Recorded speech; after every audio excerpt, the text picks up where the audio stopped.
Sir coffee తెచ్చాను sir.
Karthik, ఏమైందిరా? ఎందుకంత కోపంగా ఉన్నావు? రాధిక కనపడకుండా పోవడానికి నేనే కారణం అంట. పల్లవిని హత్య చేసిన నేరం నుంచి నేను తప్పించుకోవడానికి ఆ నేరాన్ని రాధిక మీదకి నెట్టేసి నేనే రాధికని మాయం చేశానంట. ఆ ఆరోపణల మీద త్వరలో నన్ను సస్పెండ్ చేస్తారంట.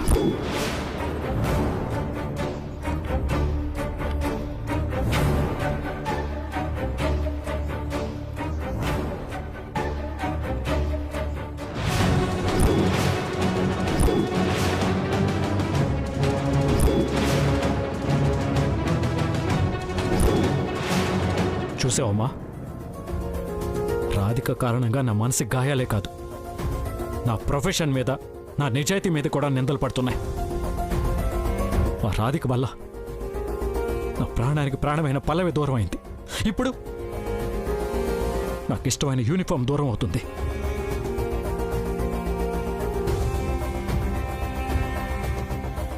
దూరం అవుతుంది. కార్తీక్, ఊరుకోరా, బాధపడకు. పల్లవి ప్రాణాలు పోవడానికి ఖచ్చితంగా రాధిక కారణం అయ్యుండదురా. మరెవరమ్మా? నేనా? మరి లేకపోతే ఏంటమ్మా? రాధిక కార్తీక్ని, ఈ ఇంటిని వదిలిపెట్టి ఒక్క క్షణం కూడా ఉండలేదు. పల్లవి ప్రాణాలు పోవడానికి రాధిక కారణం కాకపోతే ఇన్ని రోజులైనా తను తిరిగి రాకుండా ఎందుకుంటుంది?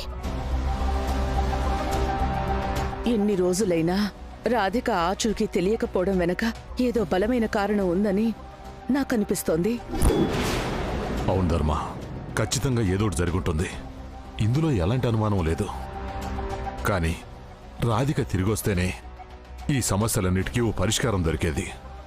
తెలుస్తుందండి, రాధిక ఆచూకీ తప్పకుండా తెలుస్తుంది. ఆ అమ్మవారు ఏదో ఒక విధంగా రాధిక ఆచూకీ తెలుసుకునేలా చేస్తుంది. ఊదో ఎల్లమ్మ తల్లి ఊదో, ఊదో ఎల్లమ్మ తల్లి ఊదో, ఊదో ఎల్లమ్మ తల్లి ఊదో,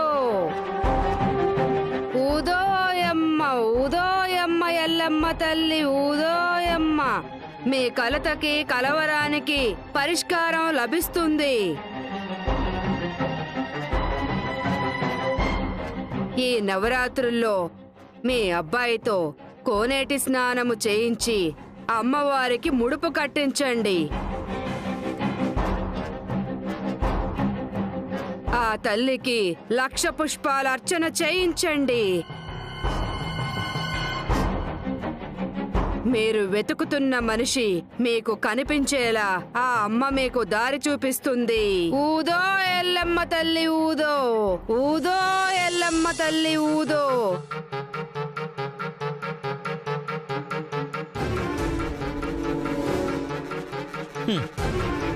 ఈ సాధులు ఎవరో గానీ కరెక్ట్గా ఇలాంటి సీన్ జరుగుతున్నప్పుడే వస్తారు, చెప్పెళ్ళిపోతారు. ఇక్కడ ఈ సీన్ జరుగుతున్నట్టు వాళ్ళకెవరో ఫోన్ చేసి చెప్పినట్టు. ఏయ్ నోర్ముయ్, అమ్మవారిని అలా అంటే కళ్ళు పోతాయి.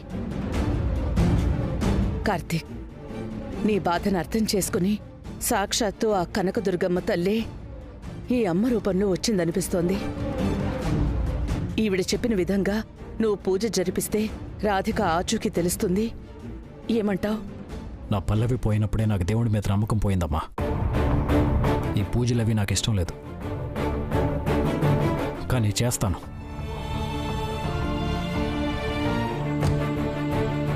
రాధిక కనిపించడం కోసం కాదు, తన్ని పట్టుకుని సెల్లు వేయటానికి.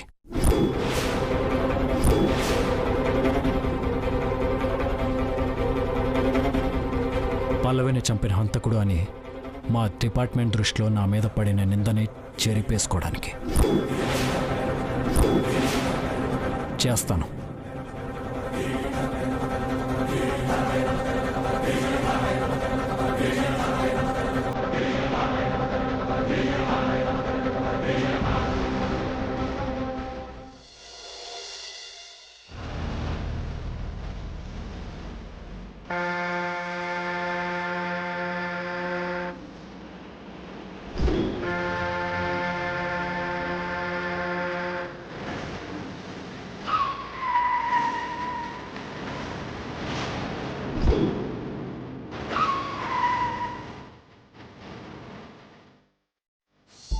యాక్సిడెంట్లో మీ ఫేస్కి బాగా దెబ్బలు తగిలాయి. మీ ఫేస్ గుర్తుపట్టలేనంత డ్యామేజ్ అయిపోయింది. సో మీ ఫేస్కి ప్లాస్టిక్ సర్జరీ చేశాం. వాట్? నాకు ప్లాస్టిక్ సర్జరీనా?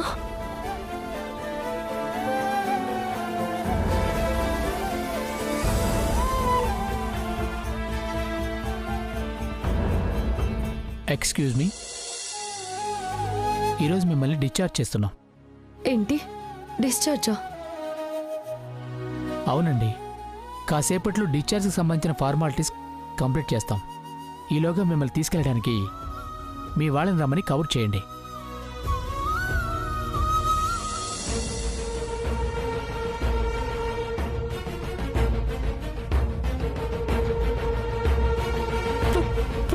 పల్లవి యొక్క గుండె నాకు పెట్టింది.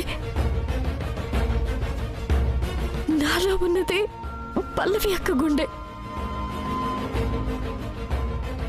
అందుకేనా ఆయన కనిపించిన ప్రతిసారి ఈ గుండె అంత వేగంగా కొట్టుకుంది?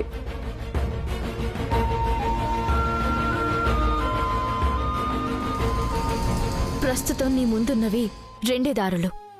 ఒకటి జైలుకు వెళ్ళడం, రెండు అజ్ఞాతంలోకి వెళ్ళడం. జైలుకేంటి, అజ్ఞాతం ఏంటి? అవును, ప్రస్తుతం నీ మీద పల్లవిని చంపిన హంతకురాలు అనే నేరం పడింది.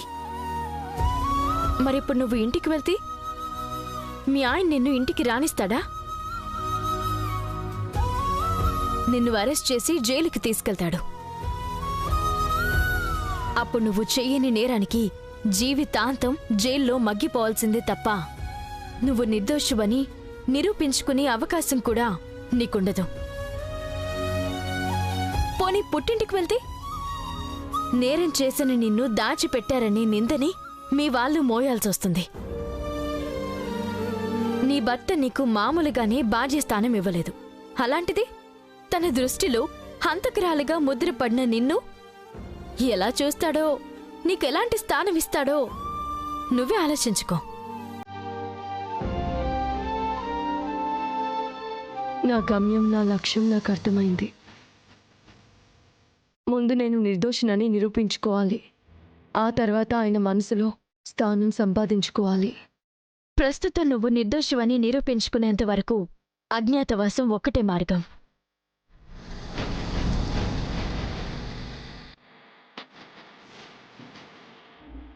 ఎక్స్క్యూజ్ మీ, మీ డిశ్చార్జ్ ప్రాసెస్ కంప్లీట్ అయిపోయింది. మీ వాళ్ళు వచ్చారండి? రారు. రారా అంటే? నాకెవరూ లేరు. మరి మీరు ఎక్కడికి వెళ్తారు? ప్రస్తుతం నా పరిస్థితి సాలెగూడులా గందరగోళంగా ఉంది. కొత్తగా మొదలు పెట్టాల్సిన ప్రయాణం. గమ్యం తెలుసు, లక్ష్యం తెలుసు, కానీ మొదటి అడుగు ఎక్కడి నుంచి ఎక్కడికి వేయాలో తెలియడం లేదు. మీరు చెప్పకపోయినా ఏదో ఒక పెద్ద సమస్యలో ఉన్నారని నాకు అర్థమవుతుంది. ఆ సమస్య పరిష్కారం అయ్యేంత వరకు మీరొక చోటు ఉండొచ్చు. మీకు ఎలాంటి అభ్యంతరం లేకపోతే మిమ్మల్ని అక్కడికి నేను తీసుకెళ్తాను. అలాగేనండి.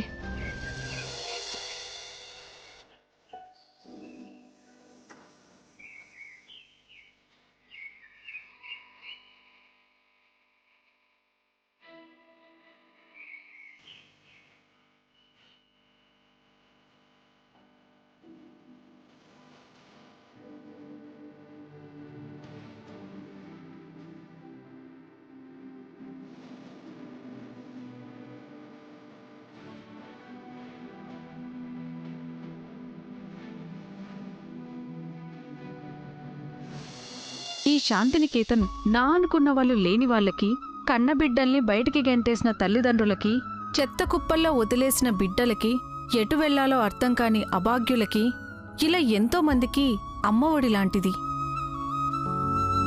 ఈ అమ్మఒడిలో మీరెన్ని రోజులు కావాలంటే అన్ని రోజులుండొచ్చు. పెద్దవాళ్ళకి సేవ చేసుకుంటూ, పిల్లలకి చదువు చెప్పుకుంటూ ఇలా ఏదో ఒకటి చెయ్యొచ్చు. ఇక్కడ మిమ్మల్ని ఎవ్వరూ ప్రశ్నించరు. మీరు ఎవరు, ఏంటి అని ఎవ్వరూ అడగరు. మీరిప్పటి వరకు చూసిన సౌకర్యాలు మీకిక్కడ ఉండకపోవచ్చు. మీకు అభ్యంతరం లేకపోతే మీరిక్కడ ఉండొచ్చు. ప్రస్తుతం నాకు సౌకర్యాల కంటే నిలబడ్డానికి చోటు అవసరమండి. చీకట్లో నుంచి వెలుగులోకి అడుగు వేయడానికి నాకిప్పుడు కొత్త ఆధారం అవసరం. అలాంటి ఆధారం చూపించినందుకు చాలా థ్యాంక్స్ అండి. మీ ప్రయత్నం గెలవాలని కోరుకుంటున్నాను. All the best.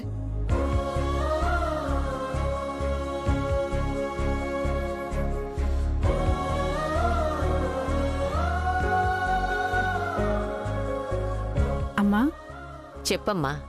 ఈవిడ కొద్ది రోజులు మన శాంతినికేతన్లోనే ఉంటారు. జాగ్రత్తగా చూసుకోండి. అలాగే అమ్మా. ఇక నేను వెళ్ళొస్తానండి. అలాగేనండి. బంగారు బొమ్మలా ఉన్నావమ్మా. పదమ్మా, లోపలికి వెళదాం.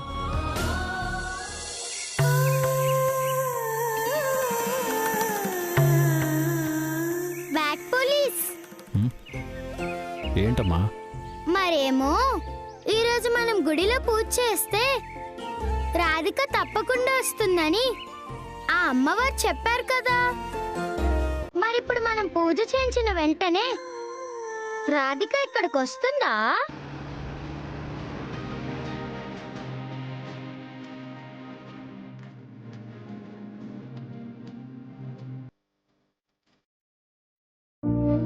ఇంతవరకు ఆ దేవుణ్ణి ఏది అడగలేదమ్మా.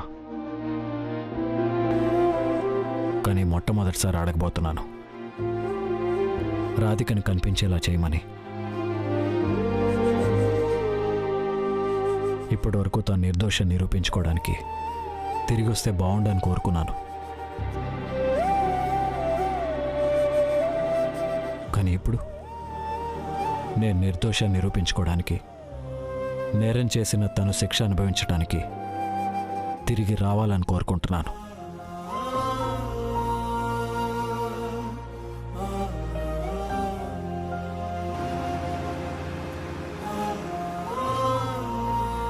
తిరిగి రావాలని కోరుకుంటున్నాను.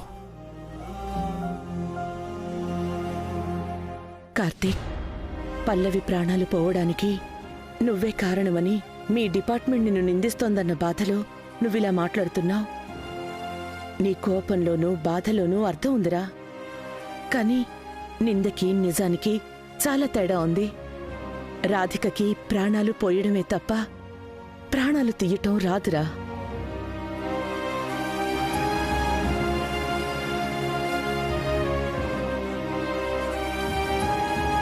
అవునరా కార్తీక్, రాధికకి బంధానికి బానిసత్వం చేయటం మాత్రమే తెలుసు. తన అనుకున్న వాళ్ళ కోసం ప్రాణాలివ్వటం మాత్రమే తెలుసు. అంతే తప్ప పల్లవిని చంపేసి తన జీవితాన్ని, సంతోషాన్ని లాగేసుకోవాలని ఆలోచించేంత దుర్మార్గురాలు కాదు కార్తీక్. అదే నిజమైతే రాధిక ఇక్కడే ఉండాలి నాన్న.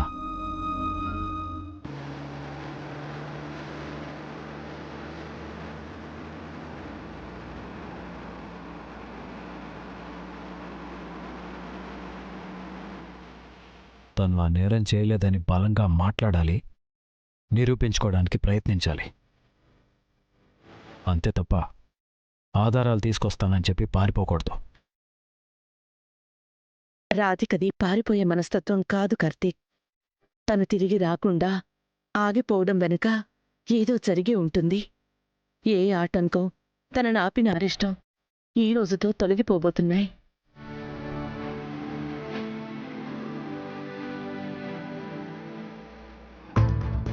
ఇప్పటి వరకు ఆ ఎల్లమ్మ చెప్పిన ప్రతిదీ మన జీవితంలో జరిగి తీరుతోంది. ఆవిడ చెప్పినట్టే నువ్వు కోనేటి స్నానం చేసి అమ్మవారికి ముడుపు కట్టి 1,00,000 పుష్పార్చన చేస్తే రాధిక ఖచ్చితంగా వచ్చి తీరుతుంది.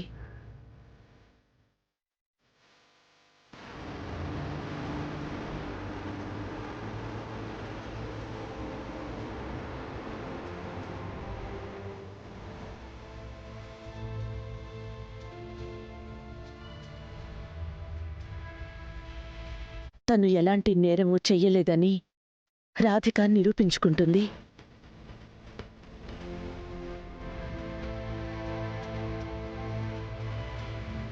నాకీ అమ్మవారి మీద, ఆ అమ్మ మాట మీద నమ్మకం ఉంది. ఆ నమ్మకం నిజమై తీరుతుందిరా.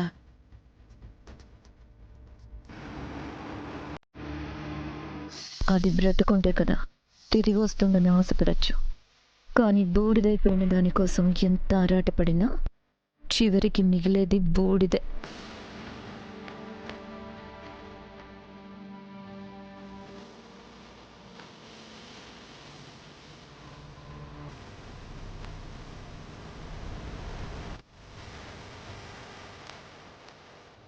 ఏయ్, నీవందరం అక్కడుంటే నువ్విక్కడేం వెతుకుతున్నావు?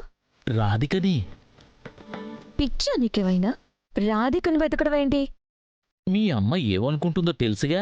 ఇప్పటి వరకు ఆ ఎల్లమ్మ చెప్పిన ప్రతిదీ జరిగింది. ఇప్పుడు కూడా ఆవిడ చెప్పినట్టే ఈ పూజ చేస్తే రాధిక ఖచ్చితంగా వస్తుందేమో. రాదు, రాలేదు. అంత నమ్మకంగా ఎలా చెప్తున్నావు? ఎందుకంటే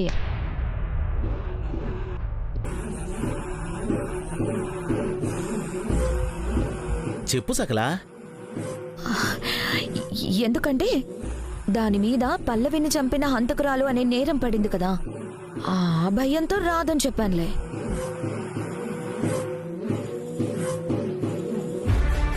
ఈ సకల బయటపడట్లేదు గాని ఈ మాటల వెనుక ఏదో మర్మం ఉంది. ఇంతకీ ఈ రాధిక ఎక్కడుందో? కార్తీక్, నువ్వు ముందు కోనేటి స్నానం చేయాలి. కోనేటికి వెళ్దాం పద. పద.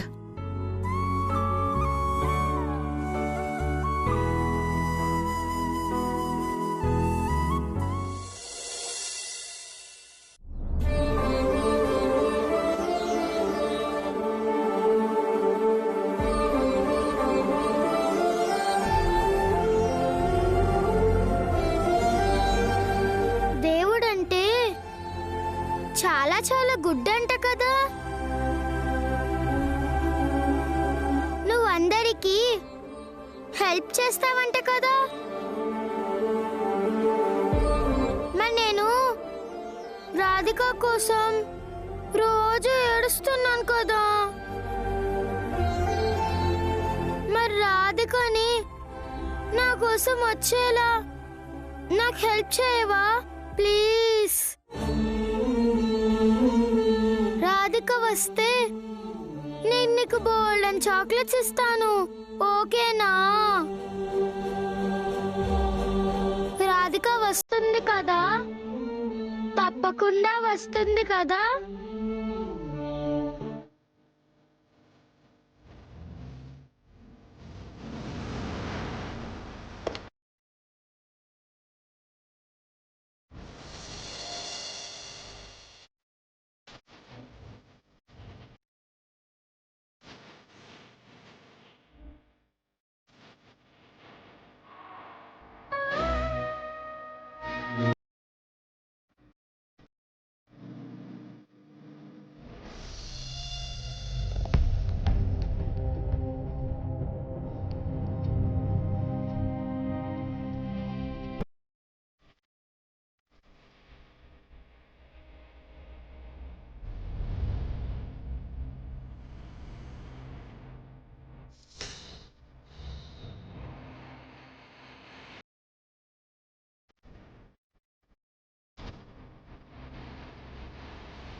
స్వీటీ, వస్తున్నా.